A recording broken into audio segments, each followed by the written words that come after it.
From on this disturbing trend, let's talk to a senior economist, Paul Alaje, who joins us live via Zoom from Abuja. Mr. Alaje, fuel queues are back in different states across the country, and that's despite assurances there is sufficiency of petroleum products in stock. Just how bad could this be for the economy? Well, the return of fuel queue is going to have negative implication on growth. Man-hour will be lost. Many people are supposed to be at work.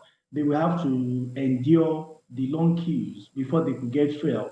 It may also have negative impact on inflation, because as we see that there are some states such as Nasarawa, where Nasarawa is very close to Abuja by the way, and somewhere around Maraba, you see where there are no queues, PMS per liter goes for as high as 240, 250 naira.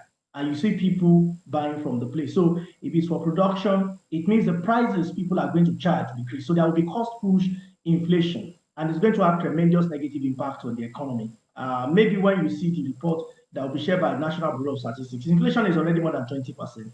We might even have inflation go higher for the month of October.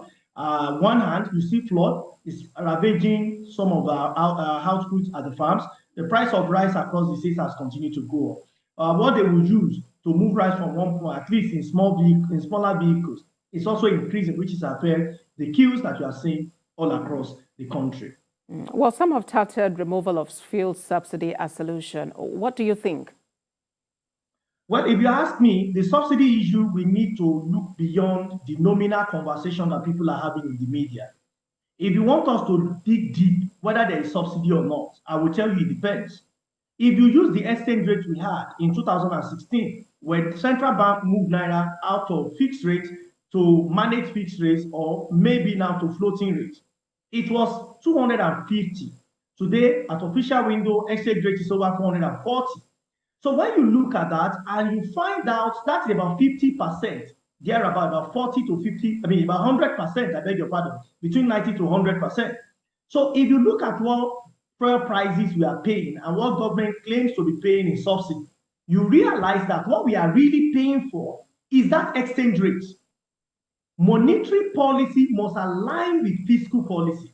And when we say that there are no alignment, people say, oh, because the prices of PMS has increased and so on and so forth.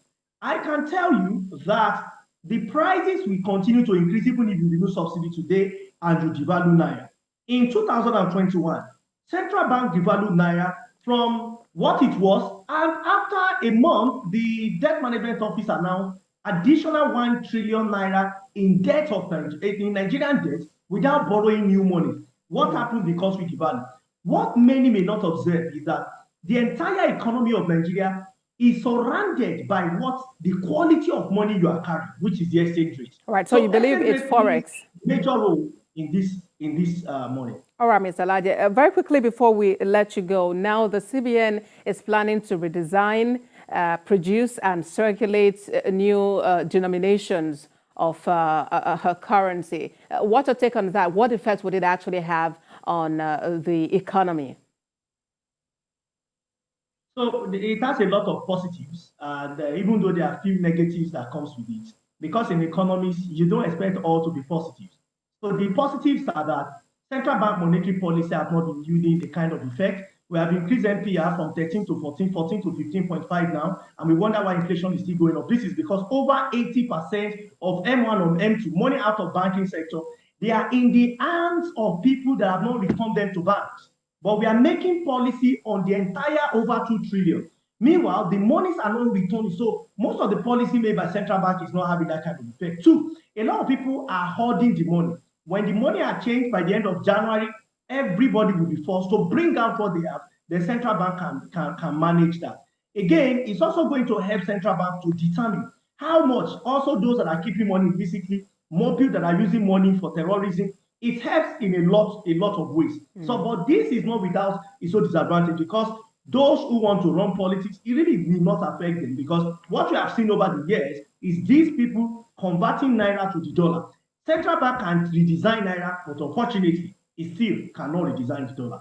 What will we do to BDCs that makes the value of naira at the parallel market to continue to get the value from 400 to 500 now to over 700 naira is what central bank must do something about very quickly. Senior economist Paul Alaje joined us from Abuja. Thank you for your time on TVC News at 10.